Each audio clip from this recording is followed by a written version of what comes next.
Partai Persatuan Pembangunan, PPP, bersiap menggelar muktamar pasca Idul Adha 2025 untuk memilih ketua umum definitif.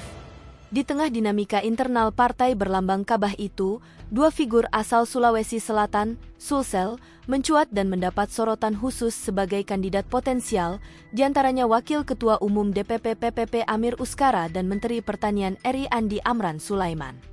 Juru bicara PPP, Usman Muhammad Tokan, mengungkapkan bahwa sejumlah nama dari dalam dan luar struktur partai mulai disebut-sebut dalam bursa calon ketua umum.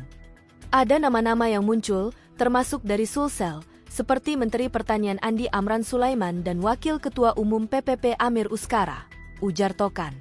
Selain keduanya, beberapa tokoh nasional lainnya juga masuk radar, seperti Penasihat Khusus Presiden Jenderal, Purnawirawan, Dudung Abdurrachman.